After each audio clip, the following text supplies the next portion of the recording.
여러분 안녕하십니까? 네, 다시 뵙게 돼서 반갑습니다. 오늘 2주 만에 여러분들 앞에 다시 나서게 됐습니다. 지난 생방송은 제가 코로나 확진돼 가지고 나오지 못해 가지고 이제는 제가 또 격리 풀려 가지고 처음으로 생방송 나오게 됐습니다. 예, 오늘도 많은 분들, 안 보던 아이들이 좀 보이네요. 예, 반갑습니다. 제 몸은 괜찮습니다. 코로나 격리가 개인적으로는 한 14일 되면 더 좋았겠다는 생각이 들 정도로 어떻게 일주일이 금방 가는지 모르겠습니다. 일주일 금방 갔고, 또 이 격리 기간에 우리가 또 거대한 큰 또 이거 하나 치르지 않았습니까? 그래서 대통령 선거가 끝났고, 저는 유튜브도 못하고 뭐 여러 가지 뭐 집에 있어도 그냥 노는 건 아니고 지금까지 산더미처럼 쌓였던 일들을 제가 또 많이 해야 되니까 그걸 또 이렇게 많이 처리하느라고 바빴습니다. 그래서 윤석열 대통령 이제 당선됐습니다. 예. 황준선이 아니 뭐 저는 솔직히 뭐 윤석열 후보가 되던 뭐 이재명 후보가 되던 사실 저한테는 뭐 크게 뭐 달라지는 건 없어요. 달라지는 건 없는데 제 뒤에 제 청와대가 배경이 깔려 있지 않습니까? 주인이 바뀌었고 저 청와대를 이제 또 뭐잖아 이게 우리 국민들한테 개방한다고 하니까 저희 가서 또 이렇게 뭐 한 5년 동안 관광 명소로 많은 사람들 찾아갈 것 같습니다. 예. 그래서 그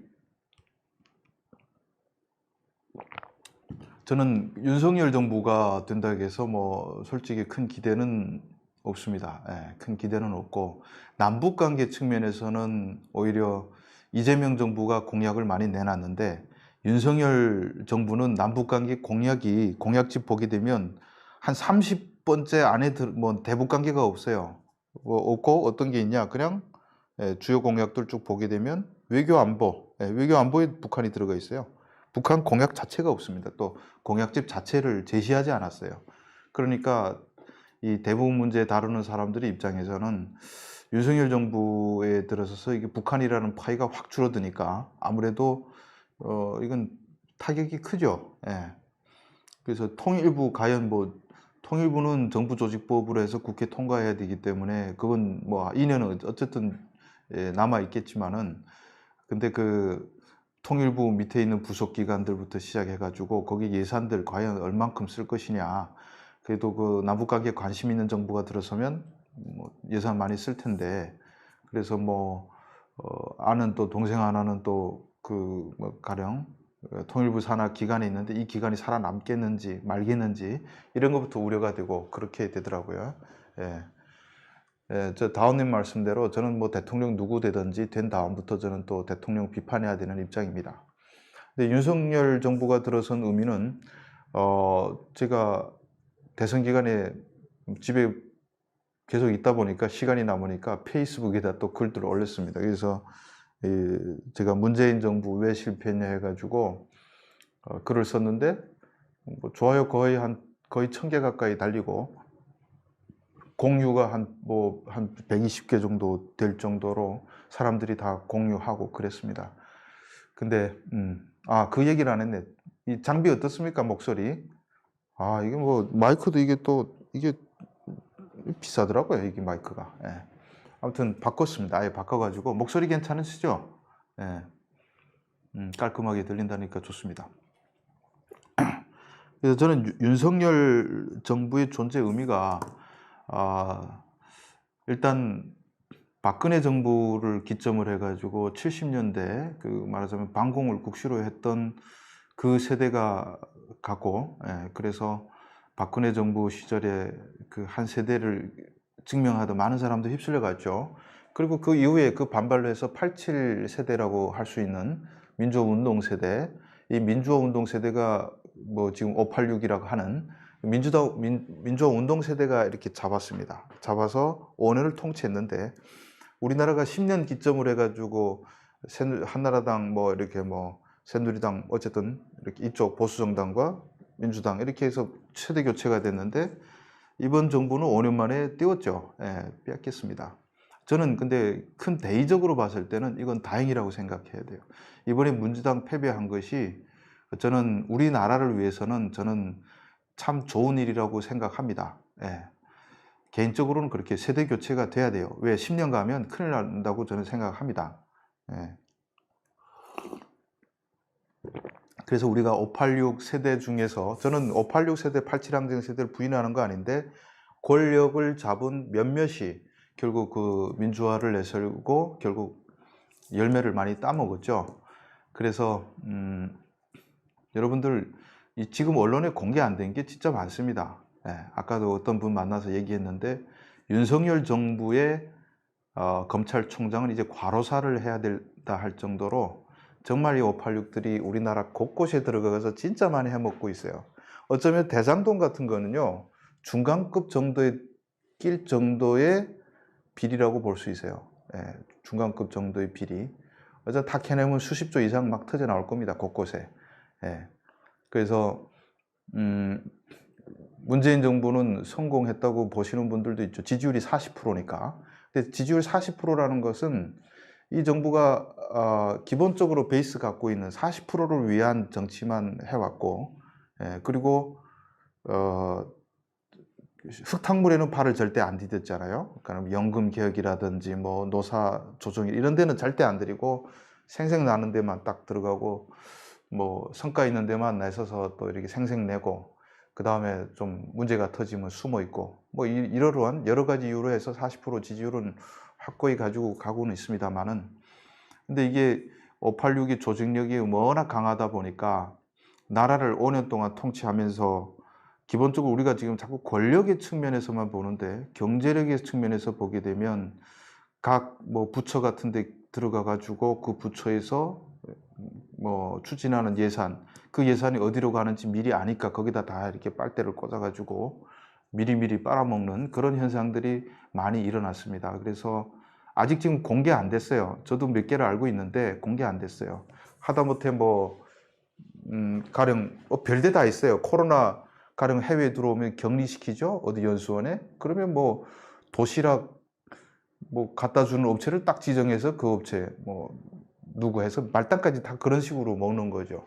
그리고 이제 뭐 개발 사업 같은 것도 미리 들어가서 가령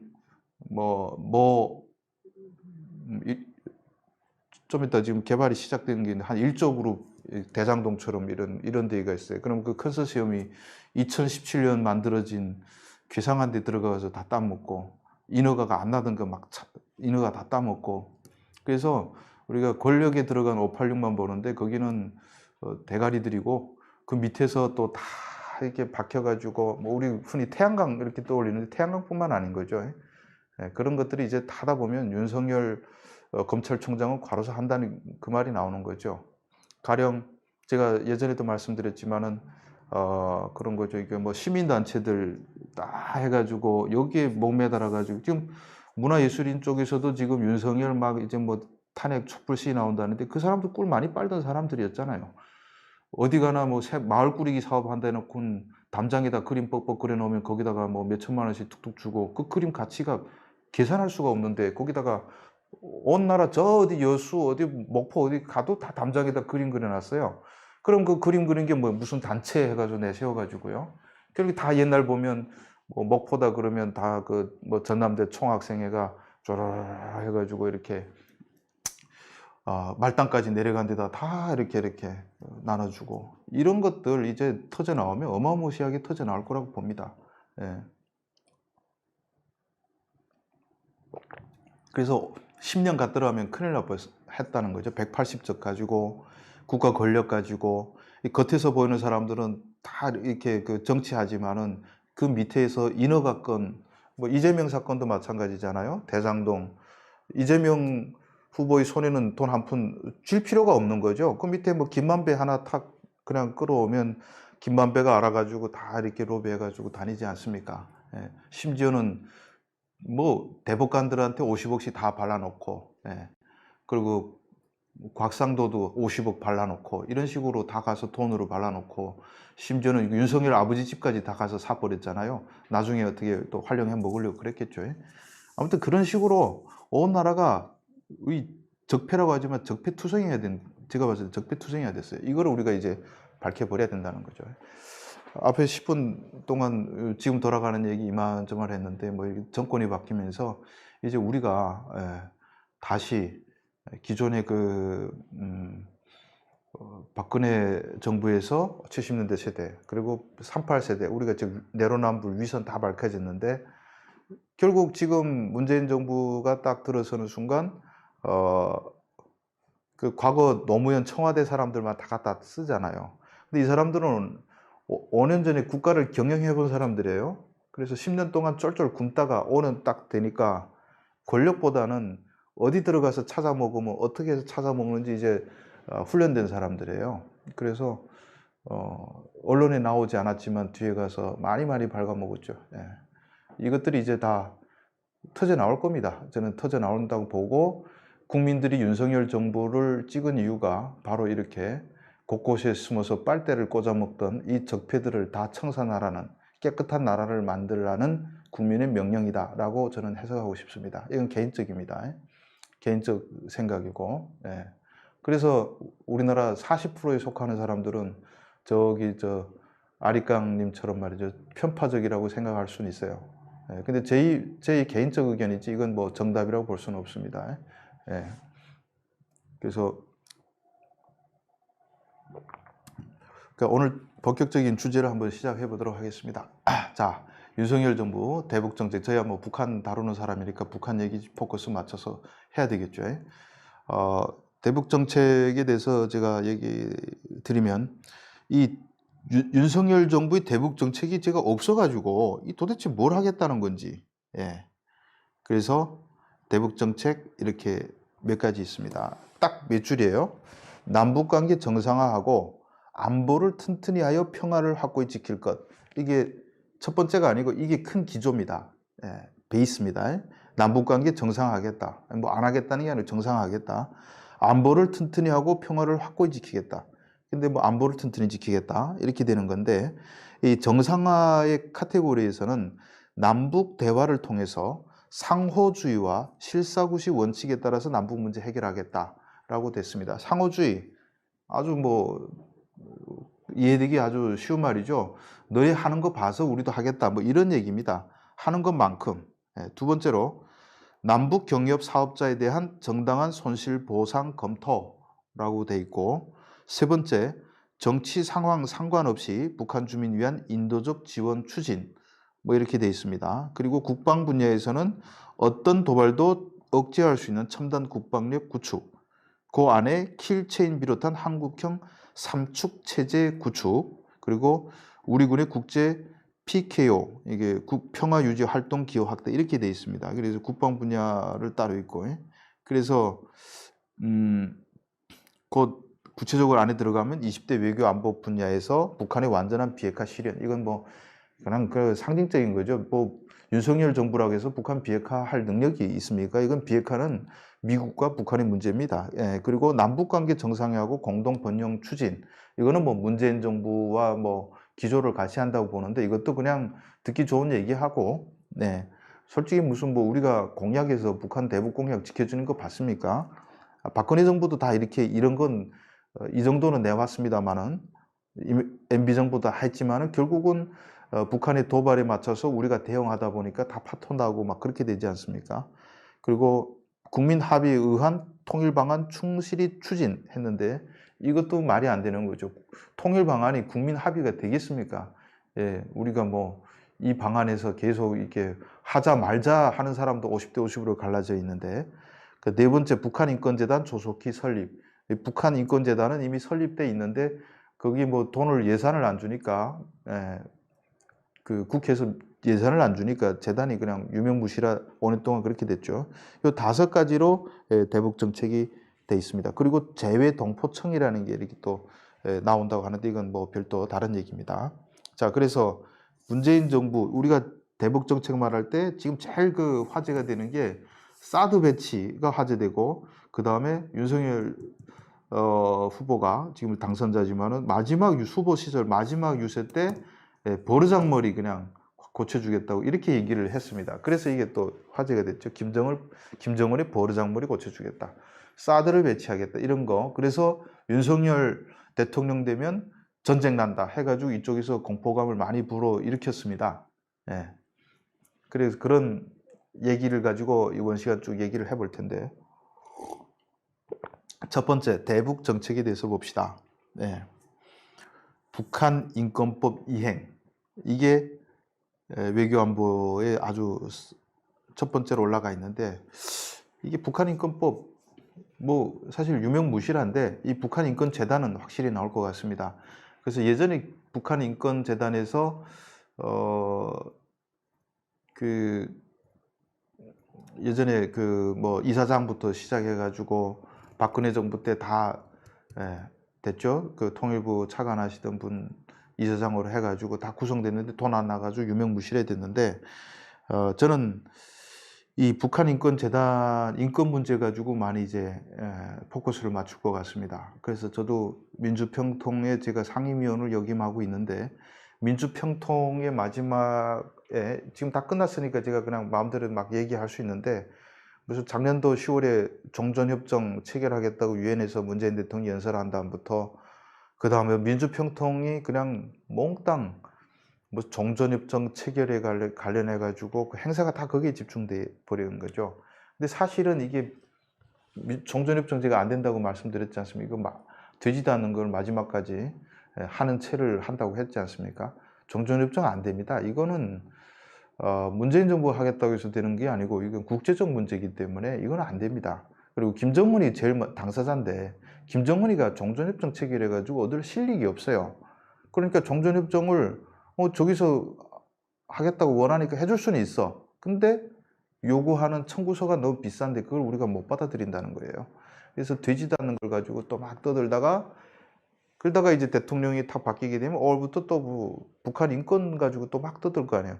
그러니까 이게 한 개의 조직이 이거 막 내밀다가 갑자기 확 기류가 바뀌어서 대통령 바뀌면 또 이게 바뀌고.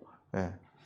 그래서 제가 항상 얘기하는 게 통일 정책에 대한 국민적 합의, 이건 이번에 또 나왔어요. 그러니까 제가 봤을 때는 이 윤석열 정부가 통일에 대한 북한 대북 정책에 대한 아무런 고민이 없었다라고 볼 수 있습니다. 특히 다른 건 뭐 여러 가지 막 했는데 북한 관련해 가지고 애초에 후보의 관심사에 없었던 거예요. 그러니까 하나마나한 구절들을 많이 여놨어요. 아주 원론적인 얘기들. 이거는 뭐 어느 정부든 뭐 할 수밖에 없는, 하겠다고 할 수밖에 없는 그런 구절들 많이 였는데 결국 무정책, 제가 봤을 때는 무정책입니다. 예. 통일정책 무정책입니다. 근데 제가 말씀드렸잖아요. 그 홍준표 후보의 대북 정책에 대해서 제가 마음에 든다. 이제는 우리가 뭐 하겠다고 자꾸 북한에 매달릴 필요가 없다는 거예요. 저는 이거 잘했다고 봐요. 매달릴 필요가 없다. 저기서 급해서 나와서 손 잡자 하면 손 잡아주고, 저쪽에서 도발하면 같이 우린 강력하게 맞받아주고, 쉽게 말하면 너희들은 주체사상 내걸어서 마음대로 살라.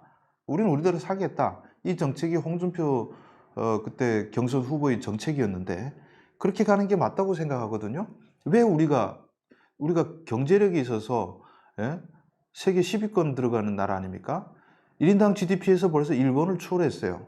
그런 나라가 뭐 하려고 북한 같은 세계 최악의 거지 나라에 가서 자꾸 매달려가지고 뭐 하자 그래가지고 귀쌈이나 얻어맞고, 그 가장 대표적인 문재인 정부야말로 진짜 정말 판문점에서 역사적인 회담 접근했는데 귀쌈 맞았잖아요. 뭐 보는 앞 면전에서 그냥 개성공단 연락사무소에 폭발해 버리고요. 이렇게 저 가난하고 능력도 없는 김정은한테 매달려 갈 일이 없습니다. 그래서 저쪽에서 우리를 불편하게 하지 않는다면 우리도 그냥 너 알아서 살아라 하는 정책이 저는 맞다고 생각하고, 그 대북 정책의 전환점이 윤석열 정부가 되기를 바랍니다.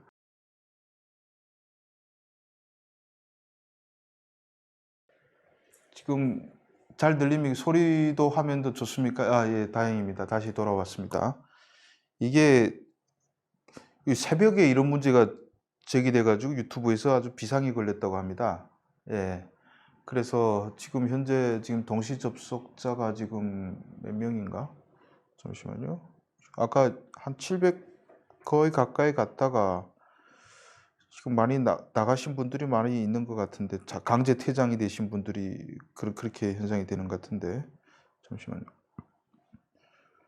지금 현재 62명밖에 지금 안 나오고요. 아까 10분의 1도 안 들어와 있습니다. 62명이 지금 댓글 다시는 분들 딱 62명이 되는 거예요. 이게 오늘도 지난번에는 마이크가 이상해서 그러더니 오늘은 또 이게 유튜브 문제입니다. 이게 주성아팀 문제가 아니고. 그래서 이제 앞에서 얘기했던 거하고 지금 얘기했던 거하고 이렇게 합쳐져 가지고 이렇게 붙이면 되는데, 큰일 났네.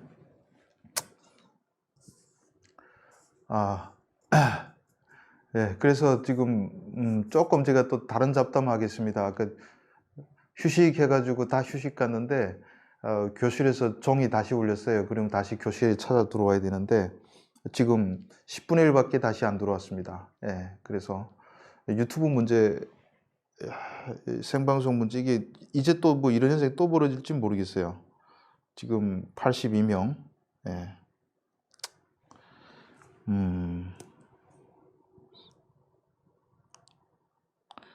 아무튼 좀 감안해가지고 좀 연장해서 하겠습니다. 이거 참.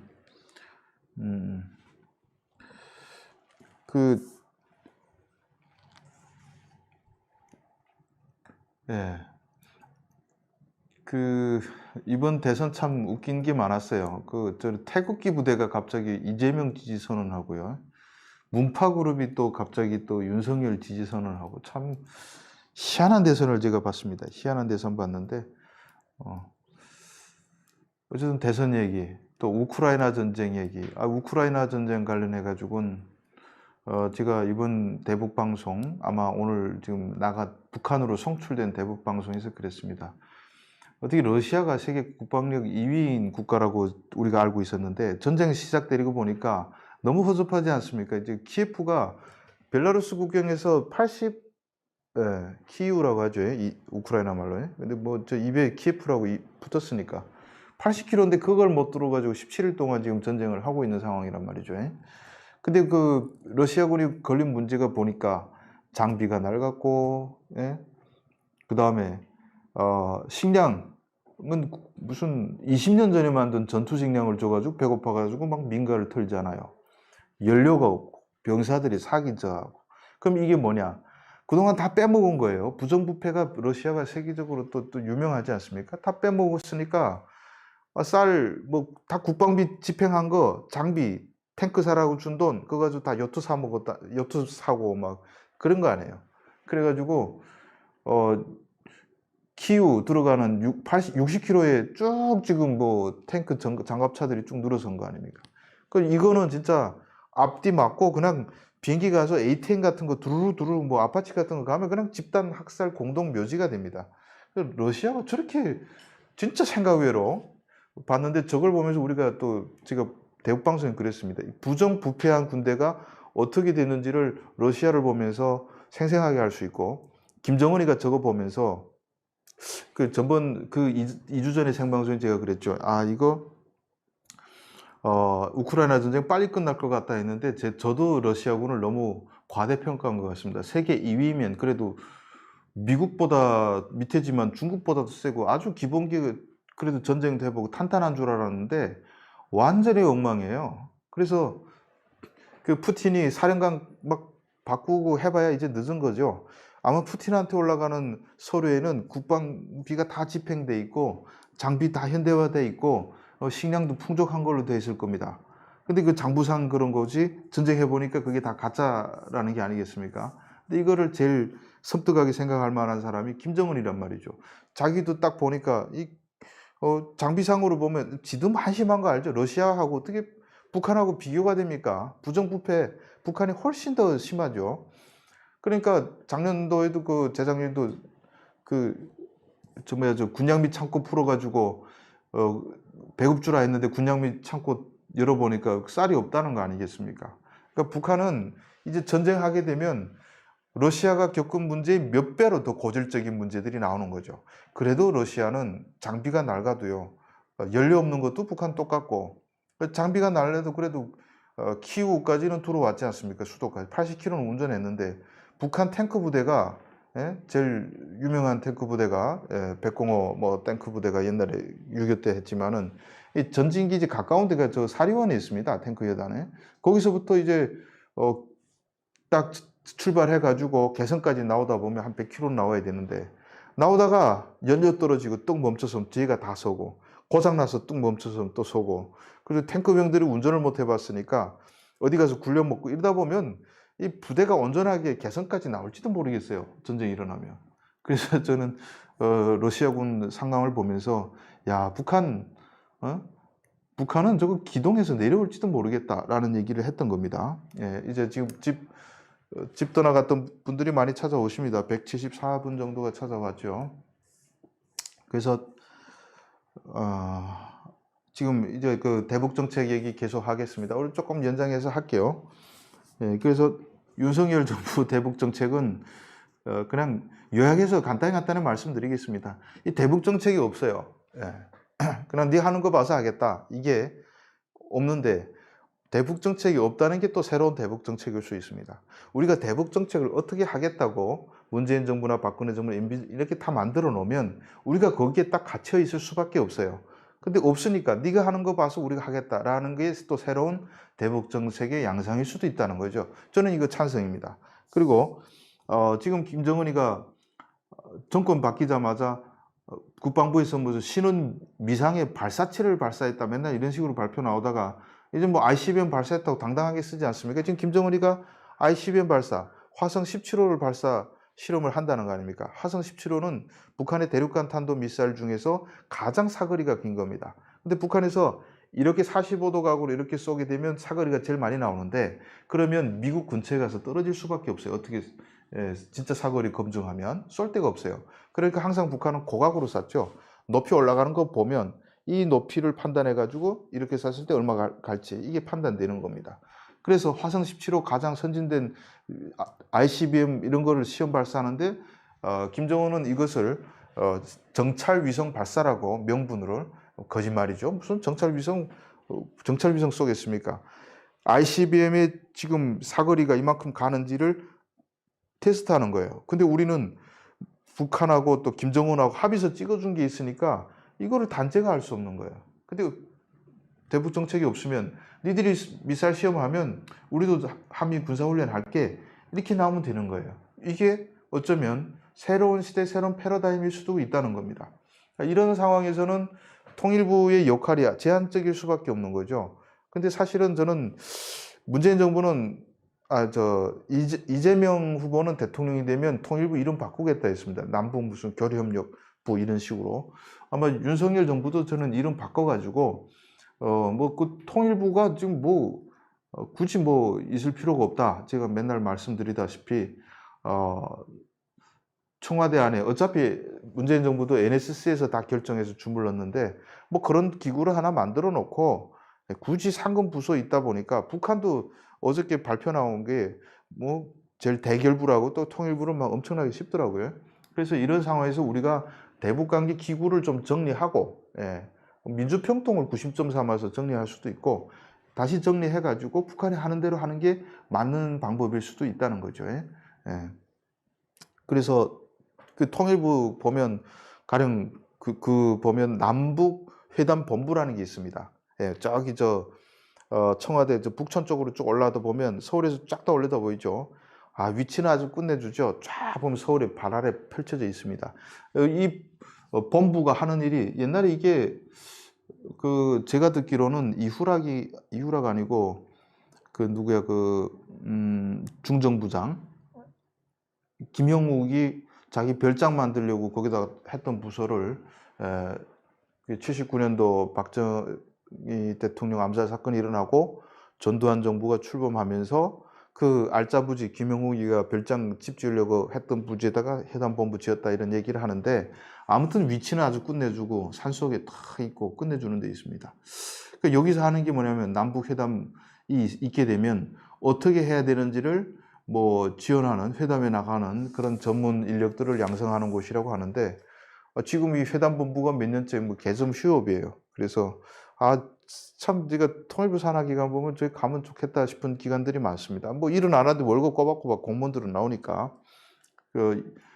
근데 그 이재명 정부 같은 경우도 또 하나 하나원 2개 있는 거 합쳐지겠다 공약 내세웠습니다. 화천 하나원 저기도 한 2, 300 그냥 뭐 거기 있을 필요도 없는데 거기다 또 이렇게 막 투자하고 그러는데 남북회담본부 같은 경우 거기서 뭐 과거 북한의 회담 사례 어찌고 저찌고 하는데 제가 봤을 때는 그거 필요 없는 것 같아요. 그 크게 도움이 안 될 거라고 판단합니다. 물론 전문가들은 있어야 되겠지만은 그렇게 비대한 기구로 남아있을 필요는 없다고 저는 생각하는데 근데 또 가보면 거기 또 바빠요. 회담을 지금 거의 뭐 몇 년째 안 하는데 지금 뭐 합니까? 바빠요. 근데 공무원 사회는 아무리 일이 없어도 바쁜 거 아닙니까? 제가 북한 감옥도 그러더라고요. 바쁘더라고 늘. 뭐 감옥에서 할 게 없는데 돌을 여기다 쌓아놔요. 일주일 걸려서. 그러면 일주일 뒤엔 또 이 돌을 여기다 또 갖다 쌓아놔. 예, 그게 다 끝나면 또 이쪽 갖다 이렇게 항상 바빠요. 그런 식으로. 예. 그래가지고 그런 그 통일부 역할 조정 같은 경우도 윤석열 정부에서 새롭게 좀 해볼 필요가 있다라는 생각이 있고요. 그래서 미사일 발사 같은 경우도 지금 북한에서 풍계리도 다시 지금 복구를 한다고 합니다. 그리고 지금 영변 핵시설 단지 다시 복구한다고 해요. 이렇게 복구하는 시점에서 우리도 그게 북한의 구속력에 묶여 있지 않고 지금 오히려 깜깜이니까 김정은이 또 답답할 거예요. 저거 도대체 뭘 하자는 거지? 이렇게 공약이라는 게 없기 때문에. 예, 그래서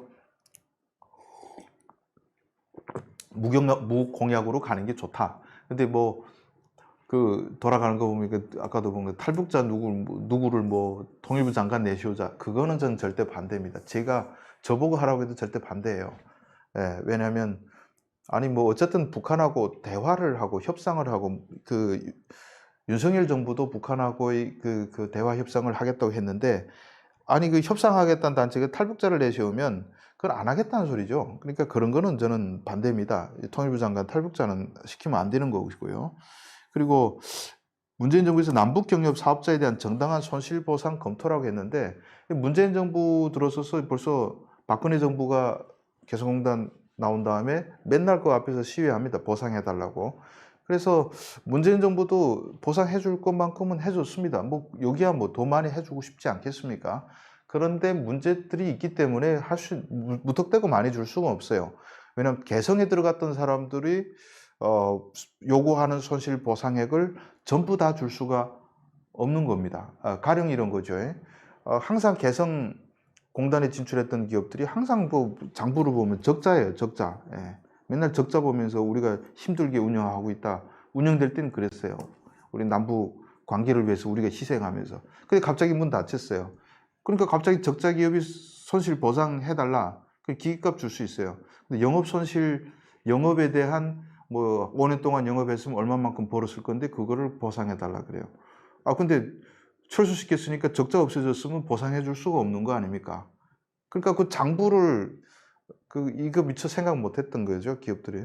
장부가 적자인데 정부에다가 우리 영업 손실 보상해 달라고 막 요구하는데 정부에서는 아니 적자 났던 거 꺼내줘 가지고 적자 안 보게 했었으면 도움이 된 거 아니냐 뭐 이렇게 돼 버리는 거예요, 논리가. 그러니까 무턱대고 줄 수는 없습니다, 남북 경협 사업자. 그리고 북한 주민 위한 인도적 지원 추진이라고 했는데 이건 뭐 김정은이가 받겠습니까? 안 받는 거죠. 그러니까 대북 정책 없다. 이렇게 볼 수 있습니다. 네.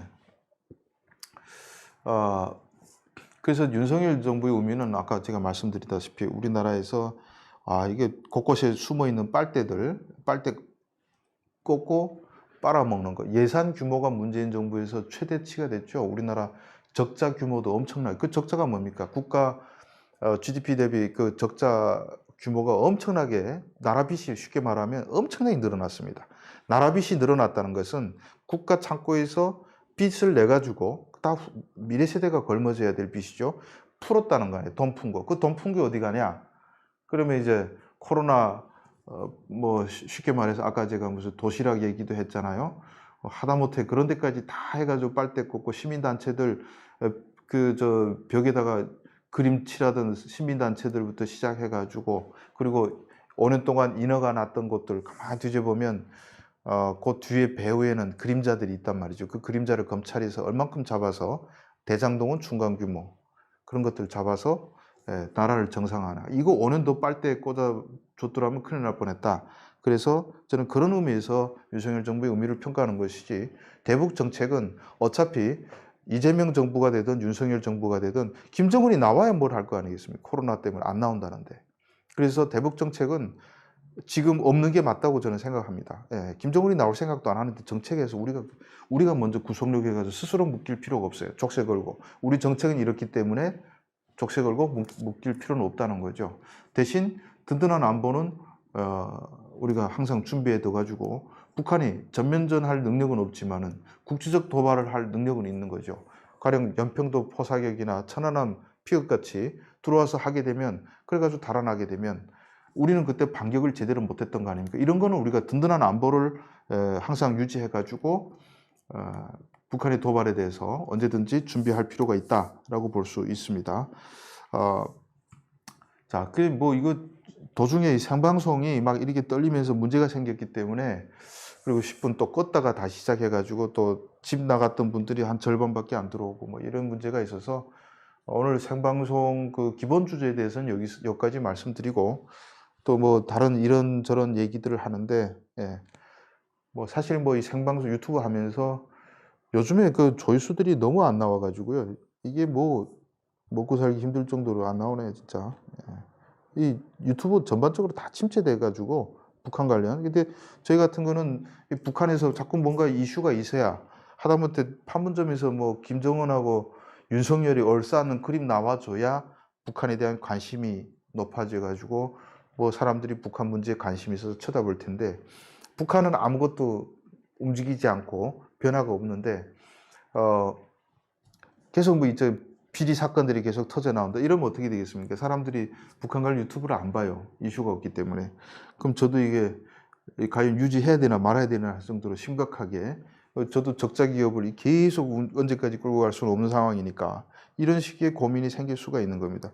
이게 지금 300명 가지고 뭐 어떻게 할 수가 없는 거예요. 거기다가 뭐 세트맨 유튜브들도 막 번창했는데 거기서 거기고, 그리고 뭐 존버를 해야 되는데 쉽지는 않습니다. 저는 존버하겠습니다. 존버하고,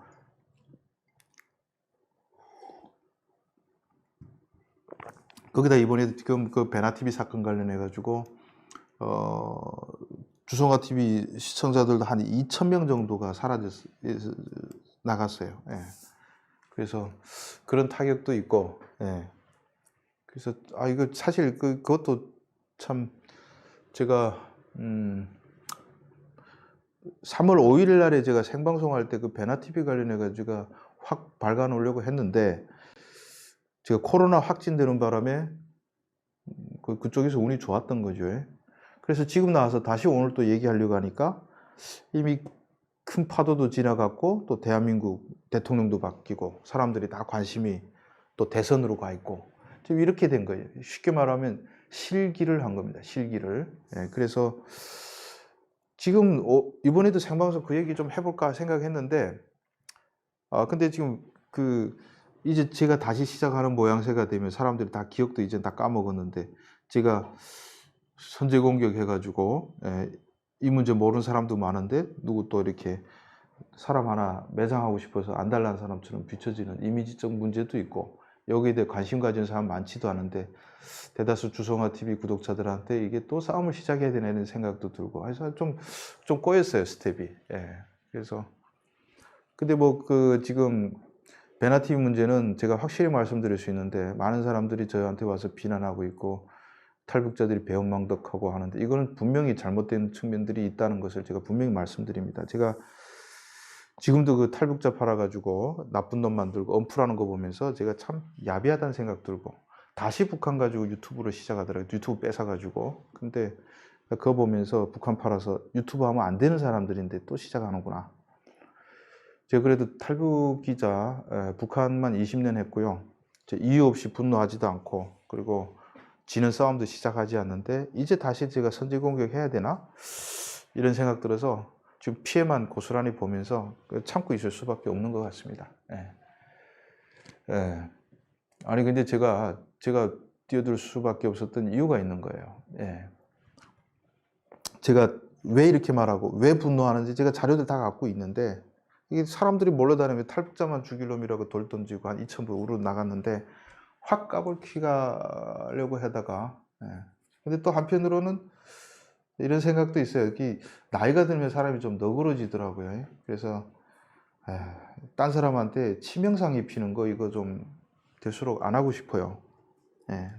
제가 한 20대에는 정의감이 불타올라서 진짜 뭐 20대는 뭐 진짜 뭐 쉽게 비유하면 저는 뭐 그때 개, 돼지, 닭 뭐 이런 막 칼로 죽이고 막 그랬어요. 먹고 살아야 되니까. 근데 이제는 제가 나이가 드니까 이제 죽이는 곤충이 딱 서너 개밖에 없어요. 뭐 파리, 모기, 뭐 바퀴, 빈대 뭐 요 정도는 죽이는데, 거미만 봐도요. 집에 거미 있어도 싹 들어다가 창밖에 내놔요. 살라고. 예, 그래서 이게 좀 너그러졌다고 해야 되나.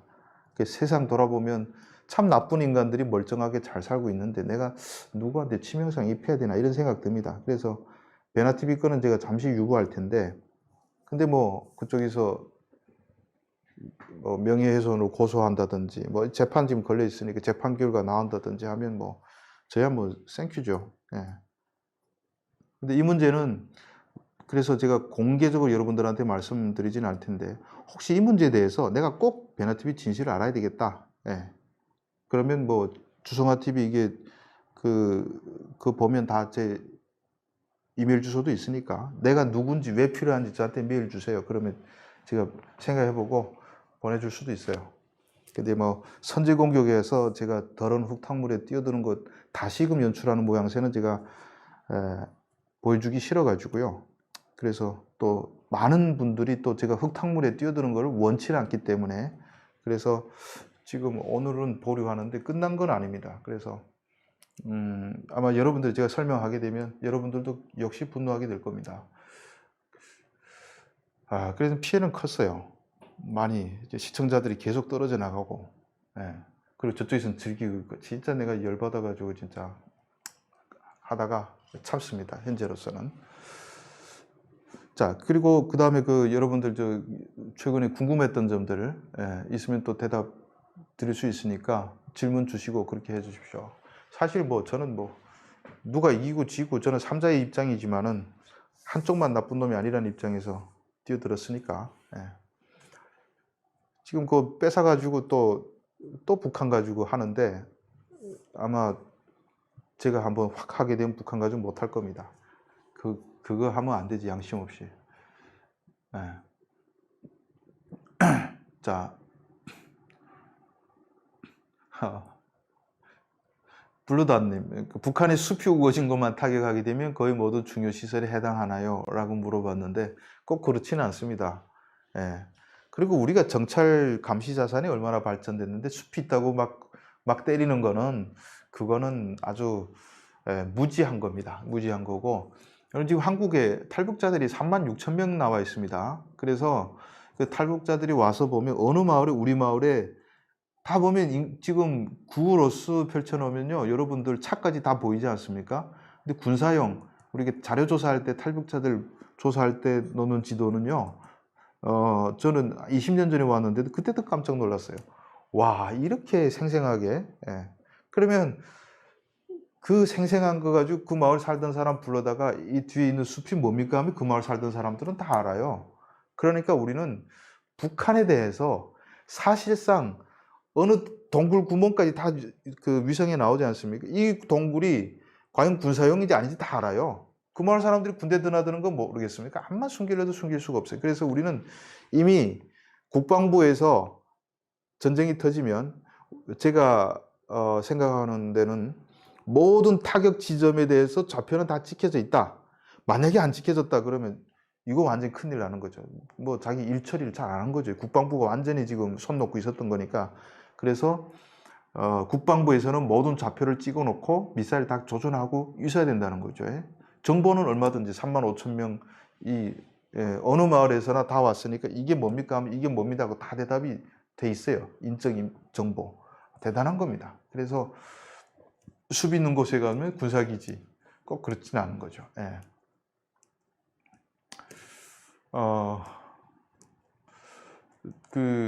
이제 김정은이가 윤석열 당선자 테스트 하려고 나오겠죠. 이 테스트 하는 데는 뭐 김정은도 나오고, 또 이제 또 제가 바꾸면, 제가 광화문에 사니까 아닌데, 이 광화문 이 광장 지금 공사 들어가지 않습니까?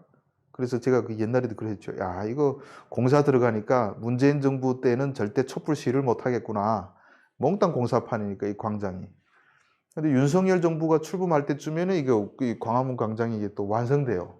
예. 그래서 그 박근혜 정부가 오세훈 시장이 예전에 10년 전에 서울시장 할 때 굳이 광화문 광장 만들어 놨다가 그 광장에서 박근혜 정부가 당한 거 아닙니까? 문재인 정부가 이제 또 판 깔아주고 나가면 윤석열 정부를 시험하기 위해서 무슨 명분을 내걸든지 간에 나와서 촛불 시위 같은 거 할 것 같아요. 뭐 여자들이 나와서 페미니스트 공약 이행하라 뭐 이런 거 한다든지, 아무튼 윤석열 정부를 테스트하기 위한, 또 이쪽에 쥔 것이 좌쪽에서 쟀는데 여기는 또 시위 또 일각에는 있지 않습니까? 뭔가 계속 나와 또 시위할 것이고, 북한에서 김정은이가 또 테스트할 것이고, 이걸 어떻게 잘 이겨내느냐. 예. 뭐 사실 이겨내야 되겠죠. 예.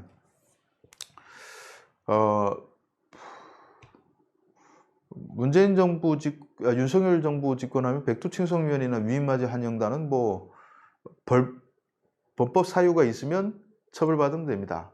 근데 저는 우리나라에 또 표현의 자유라는 거 있기 때문에, 저는 광화문 광장에서 뭐 김정은 만세 불러도 저는 지금 현재 법으로는 고안법으로 해서 잡아가야 되는데, 아이고, 그런 것들도 저는 표현의 자유니까 그럼 하고 싶은 대로 하라고 내두고 싶어요. 예.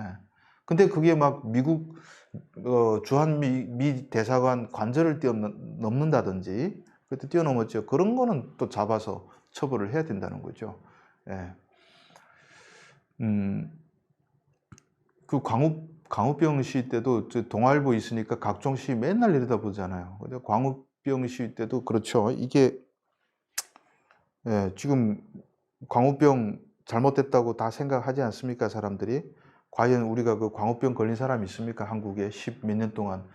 그러니까 다 거짓말인 것을 입증됐지만은 누구도 책임지는 사람이 없죠.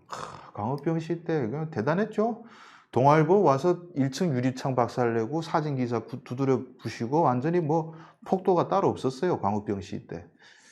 근데 나중에 보니까 괜히 시위 나와서 며칠 동안 선동하고, 언론이 선동하는데, 언론도 그렇죠. MBC, KBS 뭐 이런 데 다 정권 기관 장악했죠.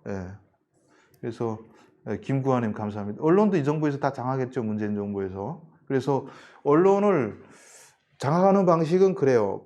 이 정부에서는 자기 손 안 대고 코 풀어요. 그래서 어떻게 장악하냐? 예전에 박근혜 정부는 무식하게 사장 막 내리꽂다가 반발해가지고 해가지고 문제가 터졌죠. 근데 이 정부는 아주 노조를 내세워가지고, 그러니까 딱 출범하자마자 이게 밑에 플랜들이 다 있어요. 노조에 무슨 적폐 청산위원회 만들어라 이렇게 딱 내려가요. 그럼 노조를 내세워가지고 문재인 정부에서 해고된 기자들이 제일 역대 최고로 많다는 거 아닙니까? 박근혜 정부나 이명박 정부보다 문재인 정부에서 해고된 기자들이 많습니다. 그래서 다 적폐로 잘라버리면 공포의 칼날이 막 휘두러지면 사람들이 무서워서 떨 때, 그땐 탁탁 필요한 인물들 딱딱 박아가지고 KBS, MBC, 연합뉴스도 장악하고, 그래가지고 지금 지금 정부 언론 틀어졌죠, 절반 이상. 그래서 뭐 아주 노조가 강한 조직들은 다 이 정부에서 노조를 내세워가지고 장악했습니다. 이것도 다시 정상화해야 되겠죠. 그러니까 지금 MBC도, 원래 MBC는 정권 바뀔 때마다 이거 제가 말하는 게 아니고 기자들 거의 8, 90% 인정합니다. MBC 기자도 기자냐고. MBC 기자 내부 사람들도 인정해요. 우리 기자. 가서 그냥 정부 계속 그냥 빨아주는 거 하다가 정권 바뀌면 또 언제 그랬듯이 태세 전환해가지고 또 하는데, 과연 근데 윤석열 정부가 노조를 내세워서 또 장악할 수 있겠느냐? 어려울 거예요. 이게 이 좌파하고 우파의 차이점이라고 볼 수 있는 겁니다. 음, 어, 저는 너 보름달님 좌파가 60%라고 하는데 아니 40%예요. 40%. 40% 정도. 이 문재인 정부의 지지율을 떠받드는 40%. 이거는 고정 제일 임기 말 정부 치고 제일 높지 않습니까? 이거는 이게 뭐랄까 저는 개똥벌님 감사합니다. 문재인 정부의 통치술에 대해서는 우리가 새로운 캐릭터로 다시 연구를 해야 된다고 생각합니다. 노무현 정부만 해도요, 자기 지지자들한테 돌을 맞아가면서 국가를 위해서 해야 될 거는 했단 말이죠. 이라크 파병부터 시작해가지고 할 건 하고, 검사들 뭐 해가지고 찾아가서 막 대화를 하고, 그러니까 노무현 대통령은 해야 될 문제는 몸살이지 않고 국익을 위해서라면 피하지 않았어요. 그러니까 지지율이 말년에 거들거들 너덜너덜 해줬죠. 문재인 정부가 그 연구한 것 같아요. 그래서 딱 생각해 보니까 레이건 정부가 그랬어요. 레이건 이 얼굴이 이미지는 좋잖아요. 항상 웃고 싹 이래가지고 이미지를 내세워가지고 잘 때 똥물 튀는 거, 흙탕 튀는 데는 안 나서요. 욕 먹을 때는 안 나서요. 그래서 막 비판받을 사안도 싹 숨어 있잖아요. 그러니까 코로나 처음에 막 우리 정부 잘 잡습니다 할 때는 대통령 나서서 이게 얼굴 팔 일이 나서다가 확 하니까 그 다음에 딱 숨어서 안 나타나고 그 다음에 뭐야? 그 검찰 같은 것도 옛날 노무현 대통령은 검사와의 대화에서 직접 나서서 막 대화하면서 하려고 했잖아요. 근데 이 정부에서는 검찰을 말하자면 우리가 임기 끝난 다음에도 처벌하는 게 길들여야 되는데 대통령이 안 나서요. 그래서 추미애 보내고 조국 보내고 보냈는데 그냥 막 감옥 가게 생겼어. 모른 척하고 그냥 자기가 보내놓고 모른 척하고 다 이런 데를 안 나서고. 그러니까 이렇게 이미지 잘 관리해서 40%될 수가 있는 거죠. 예.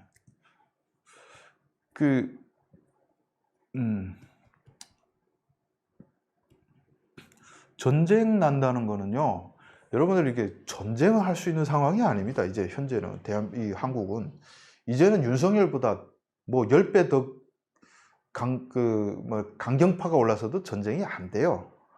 그러니까 문재인 때문에 전쟁 안 왔다고 얘기하는 사람은 제가 진짜 답답합니다. 그러면 박근혜 정부면 박근혜 때문에 전쟁 안 났어요? 언제 우리가 전쟁 났습니까? 그거는 누구 때문에 전쟁 안 났다. 여러분들이 그 프레임에, 그 다음 계속 이게 지지자들 향해서 설득하죠. 우리가 이런 큰 성과를 하고 우리 때문에 이 프레임에서 세뇌당한 거예요. 다른 보수 정권이 있어도 전쟁은 안 났을 겁니다. 우크라이나는 전쟁 날까?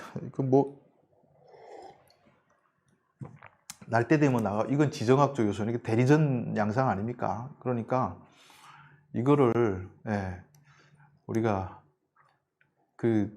우크라이나는 강력한 러시아가 쳐들어간 거고 우리 북한하고 우리는 게임이 안 될 만큼 이게 군사력 격차가 심해가지고 아직도 전쟁에 메터 강님 말씀 맞습니다. 아직도 전쟁 일어난다고 선동되는 사람들은 빨리 생각을 바꿔야 됩니다.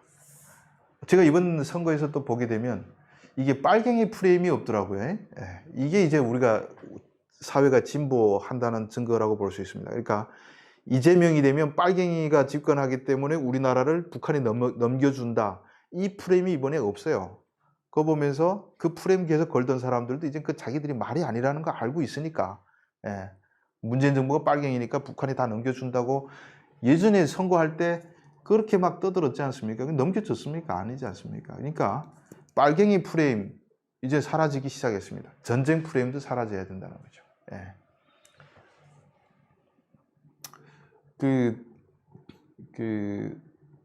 한님이 편견이라고 자꾸 얘기하는데 누가 편견인지는 뭐 사람마다 생각이 다 다르니까 생각을 100% 맞출 수가 없어요. 그래서 보시기에 제가 편견이라고 생각하면 그렇게 받아들일 수밖에 없고 이럴 때 보통 하는 당신 말이 맞습니다. 뭐 이런 거 있잖아요. 요즘에 항상 유행이 그렇습니다. 막 이런 자기 주장 쫙 얘기하고 끝에 이에 대해 반박 시 당신 말이 맞습니다라고 얘기하는 게 유행 아닙니까? 그래서 제 말에 대해서 반박 시 당신 말이 맞습니다라는 이 꼬리표를 이렇게 항상 답니다. 저도 그렇게 하고 싶어요. 예, 저하고 생각이 다를 시 당신 말이 맞습니다. 100% 누구의 생각에 제 생각이 똑같이 있을 수가 없어요. 그러니까 편견이라고 생각되고 마음에 안 들면 안 오면 되고, 편견이라도 남의 편견 보고 싶다 하는 사람은 와서 다른 사람들의 의견을 청취하는 거죠. 예.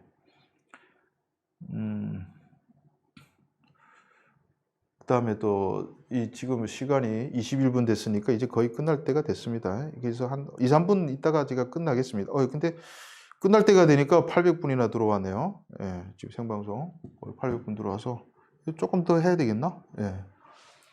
자,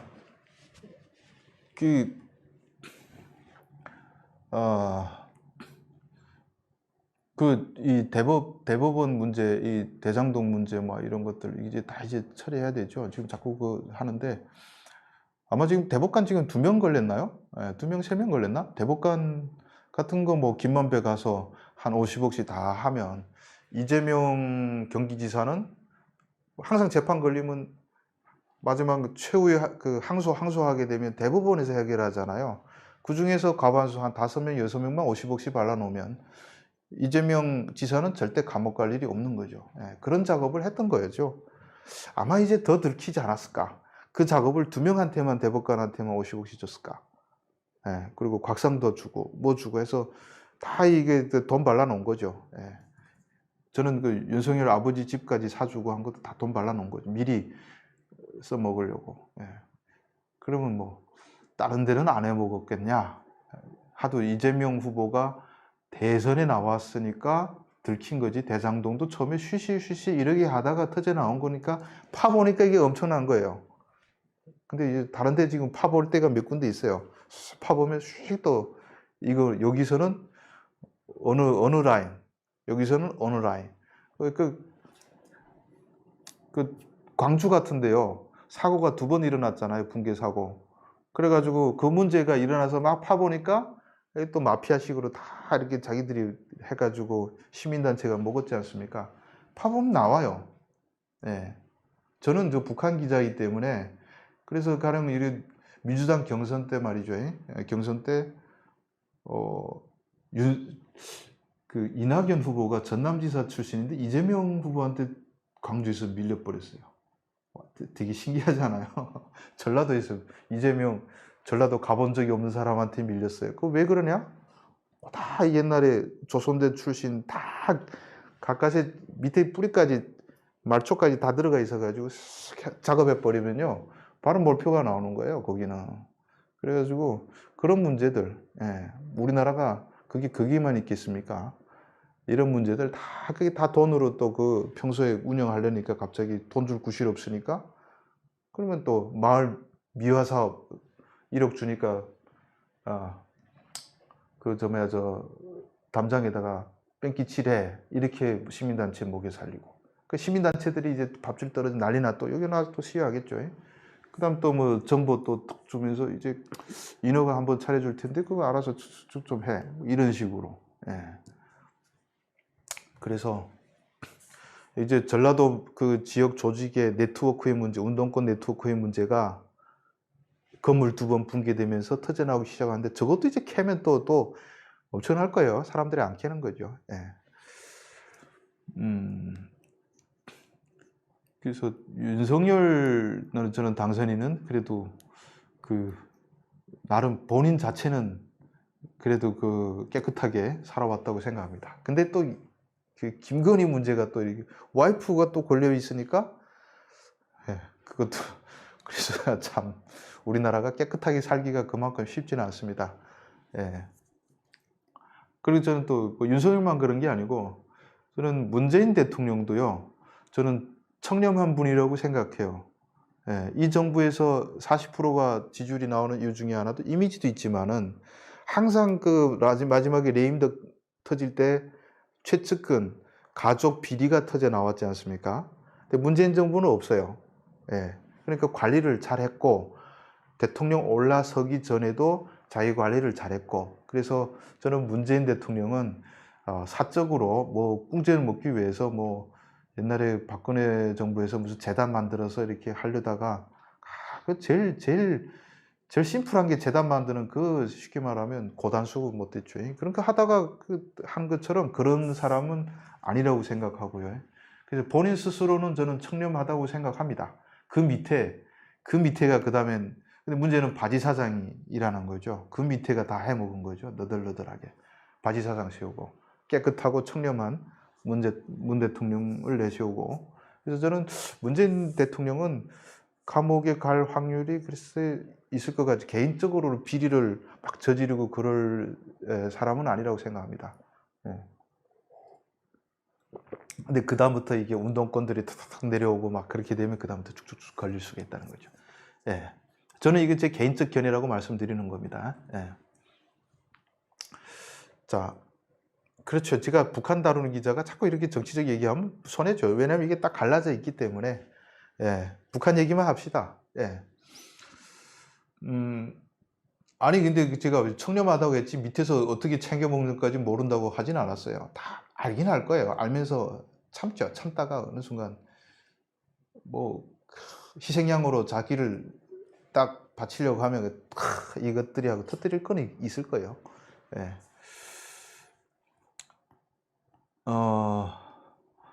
자, 그게 이제는 없는 것 같습니다. 예. 그래서 오늘 생방송은 여기서 그만하도록 하고요. 오늘 문제가 이게 자꾸 이게 유튜브 문제 때문에 도중에 딱 막히고 막 그랬는데 아무튼 다음 시간에는 마이크도 이제 우리가 수리했고 스피커는 이제 좋습니다. 화질도 이제 다시 유튜브에서 다시 문제를 바로잡아서 잘 하게 되면 좋은 화질과 해서 다음 생방송은 좋은 방송으로 보답하도록 하겠습니다. 긴 시간 동안 들어주셔서 진심으로 감사드리고 다음 토요일에 또 뵙도록 하겠습니다. 감사합니다.